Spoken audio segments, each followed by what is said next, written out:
Curso Bíblico Nova Perspectiva.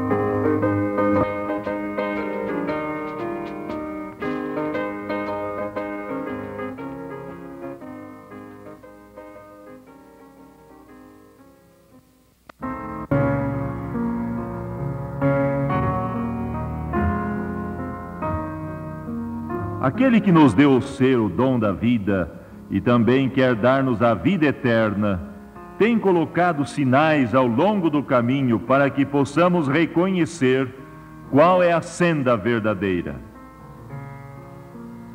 Quando falava aos homens ilustres de Atenas, o apóstolo Paulo disse acerca de Deus: nele vivemos, nos movemos e existimos. A Bíblia ensina que Deus fez o mundo e tudo o que nele existe, inclusive os seres humanos. Como Criador, Deus é o governador de todo o universo, como disse o salmista: nos céus estabeleceu o Senhor o seu trono, e o seu reino domina sobre tudo.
Pode haver um governo sem lei?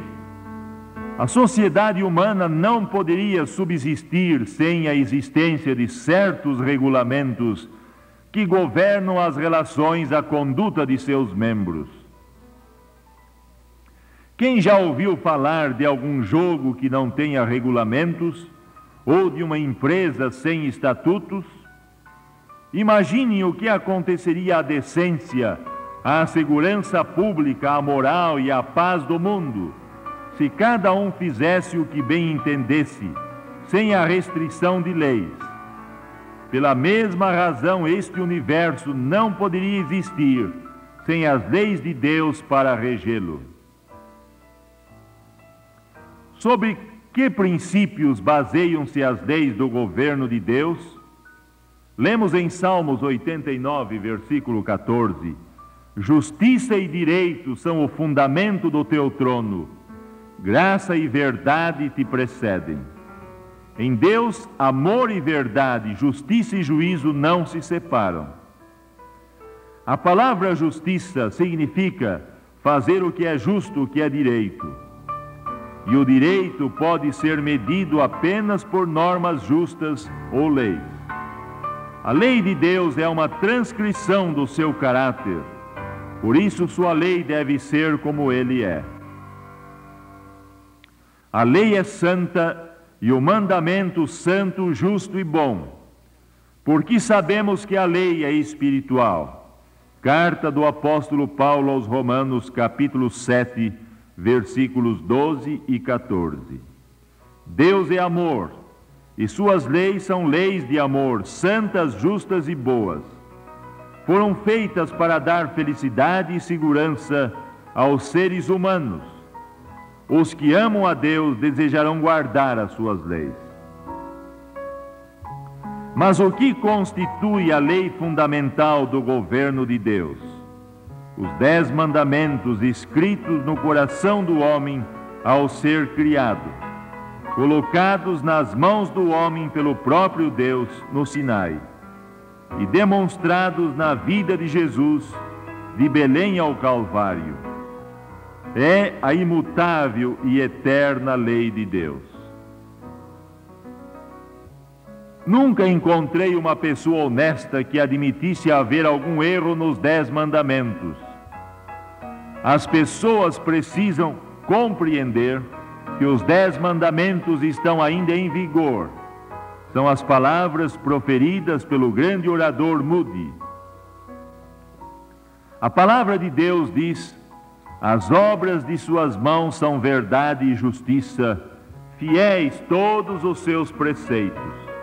Estáveis são eles para todo o sempre, instituídos em fidelidade e retidão. Os mandamentos de Deus durarão eternamente, nunca poderão ser postos de lado. A morte de Jesus no Calvário por nossos pecados é a suprema prova de que a lei de Deus transgredida não poderia ser mudada. Se a lei pudesse ser alterada, não teria sido necessário que Jesus morresse por nossos pecados.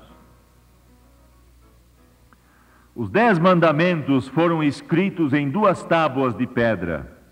A primeira continha os mandamentos relacionados com o nosso dever para com Deus.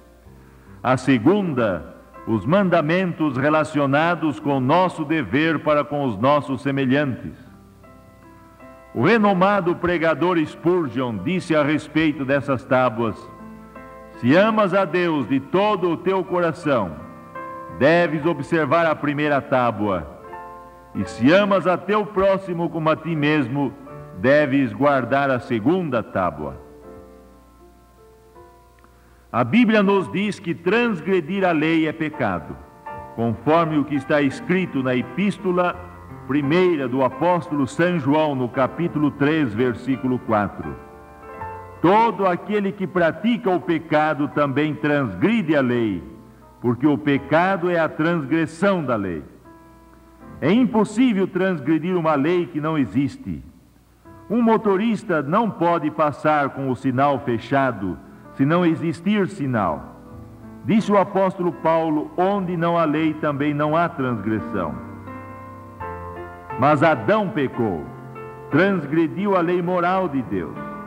Seu filho Caim também pecou. Séculos antes de Deus colocar as 2 tábuas na lei, nas mãos de Moisés no Sinai, os homens sabiam que Deus tem uma lei.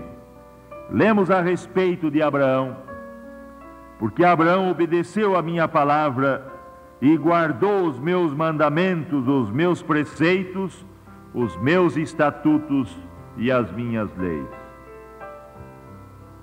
O fato de Adão, Caim e os habitantes do mundo antediluviano terem sido transgressores e estarem sujeitos à penalidade do pecado, à morte, é uma evidência inquestionável de que a lei de Deus existe desde a criação. Deus sempre teve uma lei, assim como tem um caráter. A lei não existia em forma escrita até o tempo de Moisés. Então Deus a escreveu com o seu próprio dedo em 2 tábuas de pedra para que o homem a pudesse ler. O sábio rei Salomão escreveu para a nossa advertência: o que desvia os seus ouvidos de ouvir a lei, até a sua oração será abominável. Quando os líderes religiosos dos dias de Cristo acusaram-no de ignorar a lei de Deus, sua resposta foi bem clara: não penseis que vim revogar a lei ou os profetas. Não vim para revogar, vim para cumprir. Se compreendêssemos verdadeiramente o motivo pelo qual nosso Senhor veio a esta terra morrer por nós, reconheceríamos a autoridade que a eterna lei de Deus tem sobre nós como seguidores de Cristo. A fé em Jesus estabelece os mandamentos como nossa regra de fé e prática. Porque há uma rebelião geral contra a santa lei de Deus. A natureza humana está em conflito com a natureza de Deus. O pendor da carne é inimizade contra Deus, pois não está sujeito à lei de Deus. Romanos capítulo 8, versículo 7. Só existe um remédio, uma resposta à necessidade dos homens. Sua mente, o seu coração, toda a sua natureza precisam ser mudados. Jesus assim se expressou: importa-vos nascer de novo. Os que melhor chegam a conhecer o Salvador anelam cumprir a sua vontade, obedecer os seus mandamentos. A paz será nossa quando experimentarmos o prazer da obediência por amor. Assim diz o Senhor: se tivesses dado ouvidos aos meus mandamentos, então seria a tua paz como um rio, e a tua justiça como as ondas do mar. Sim, grande paz têm os que amam a tua lei, para eles não há tropeço.